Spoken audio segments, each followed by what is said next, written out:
Hello, everybody. Roxanne Govari with San Diego as San Diego Realtor with Pemberley Realty. And today we're talking about getting into real estate as a career. I started my real estate business 24 years ago. I was actually working for a biotech company. And what happened was we were purchased by another company, a German company, and they came in and they were so generous. They took everybody. The whole company was about 100 people, and they took everybody on a trip to Germany to meet their German counterparts. Everybody except for the IT department where I was in, and the facilities department, and so when everybody was gone on that fabulous trip, a trip of a lifetime to Germany, to one of the amazing cities, Heidelberg was where the company was based on, and the ones of us that were left behind here, we were sitting and we were basically thinking, okay, we either did something wrong that we weren't taken on this fabulous trip, or we're on the chopping block, so we better be thinking about something else to do.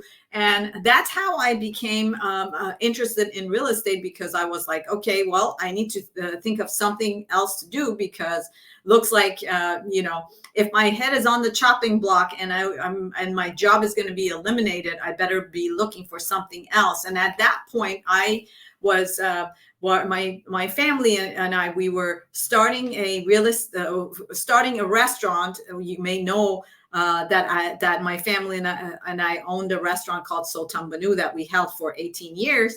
And at the same time, we were looking to buy a house closer to the restaurant, and we ended up buying a for sale by owner.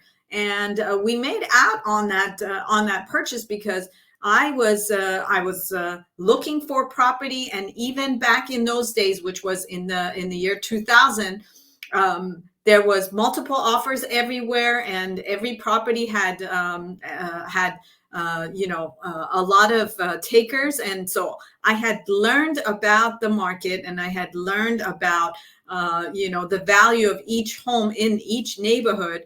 And when we came across this for sale by owner, I knew that the value was there a lot more than the seller did, because I was very familiar with the market.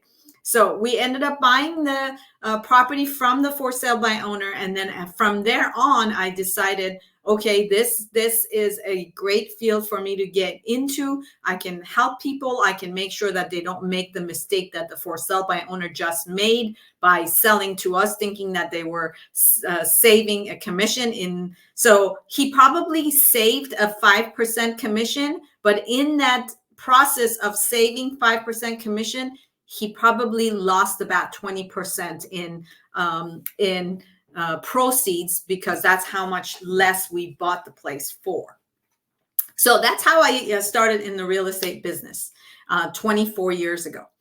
Let's fast forward to how the market is now and how it is getting into this business. So the challenge and the opportunity of getting into this business is the barriers to entry are very, very small. You can basically take 3 classes and then take a real estate exam, and then you get into the real estate business, which is fairly easy if you think about it, where for a professional career that real estate is, for any other professional career, you have to go to school for many years, and then you have to train for many years in order to be able to figure out what you're doing. In real estate, the barriers to entry are fairly low. Like I said, within a few months, you can have a real estate license and you can start practicing.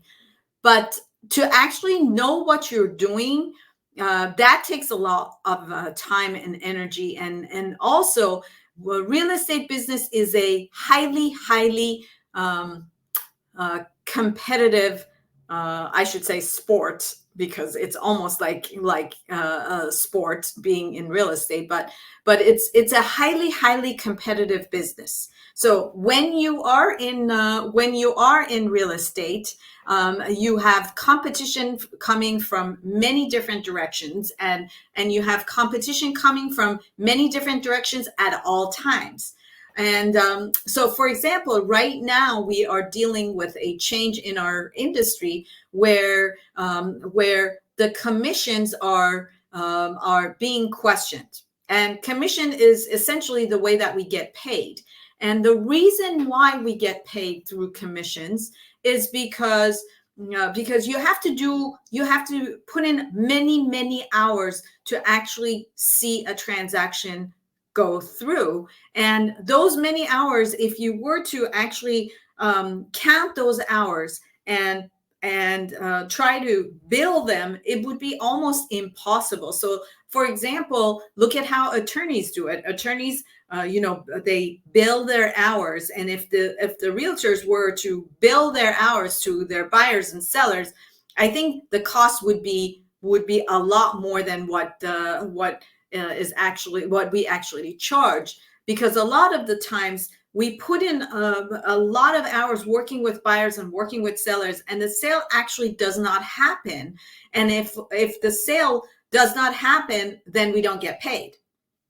But if you think about it, if the seller or the buyer, they put in and they pay for our time, and then half the time they decide, okay, it didn't sell for the price that I wanted. I'm not achieving the goal of the price that I wanted, so I'm not going to sell. If they were to pay for all those hours, then they would be losing a lot more money.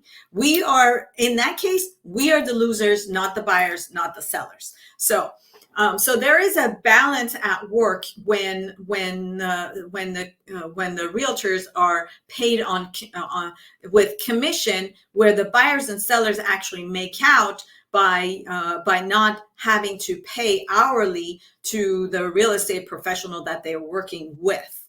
Now, the lawsuit that's coming in and the situation that we have is that the sellers were suing, and basically they were unhappy about having to pay a commission to the agent that brings the buyer and represents the buyer. And there has always been a logic behind why the seller would be paying for the buyer's agent's commission. Normally, when you have a property owner, that property holds a lot of equity. By the time the seller decides to sell that property, there's a lot of equity in that property, and normally the agents are paid through the equity that the seller has.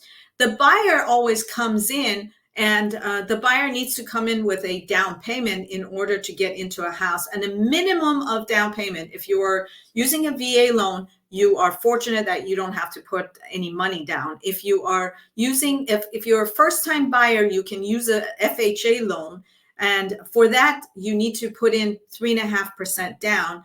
And beyond that, you need to put in 20% down, or sometimes even more, in order to get into a house. And imagine if you are, let's look at it. If you are buying a house for $500,000 and you have to put 3.5% down. Let's see how much that would be. 3.5%. That would be $17,500. Now, imagine that you have to add the buyer's agent's commission to that. Now, if you are if you're a young person and you're just trying to get into your first house, that's going to be very, very difficult. Whereas if you're the seller and you have to pay that fee out of the equity of your home, then that's much easier, and the seller most likely is going to have that money, whereas the buyer most likely won't have that money. And that's why it's always traditionally been the seller who pays for the agent's commission. Now, you may ask, why would I want to have two agents? Why don't we just have one agent representing both sides? And therefore I pay less in commissions and everybody will be happy. Well, if you think about it, the the seller's the seller's benefits and the buyer's benefits are always at odds. The seller wants to get the most amount of money for their home, and the buyer wants to pay the least amount of money to get the home. So they're always at odds when it comes to price, as well as other things that go into a real estate transaction. There's disclosures that need to happen. There's repairs that need to happen. There's always the issue of legality. There's always the issue of transparency. There's always the issue of disclosure. And each agent is making sure that the rights and the benefits are taken care of for their client. If you have one agent representing both sides, you can see how that could be a conflict of interest. Now, in most states, what we call dual agency, representing both the buyer and the seller, are not illegal, but at the same time, it becomes very difficult for an agent in the middle to represent both sides properly. So that's why almost 99% of the time in a real estate transaction, we have two agents, one representing the buyer, one representing the seller. But as you can see with the explanation that I just provided, you can see how difficult it is for the buyer's agent to get paid if the seller is not providing the payment. Well, this is right now in the news. You may be hearing about it. You may be wondering what this all means. And we will see how this all plays out and how we will deal with this in the future. But as it stands right now, the one that is going to maybe incurring more costs in the future if the seller is not going to be paying for the buyer's agent's commission will be the buyer. That's the one that is going to be affected adversely by this lawsuit, by the decision, and how we'll see how that all plays out. Well, that is the topic for today. Thank you so much for joining me. I am yours truly, Roxanne Govari, and I am a San Diego realtor, but I am happy to help you with your buying and selling needs anywhere in the U.S. I can help you either with advice or with finding the right partner of myself to help you with your real estate needs. So there it is, your expert realtor. And if you're trying to get a hold of me and call me, there is my phone number. If you want to visit me on my website, there is my website. If you would like to send me an email, there is my email address. And of course, I love to hang out on Instagram and on Facebook.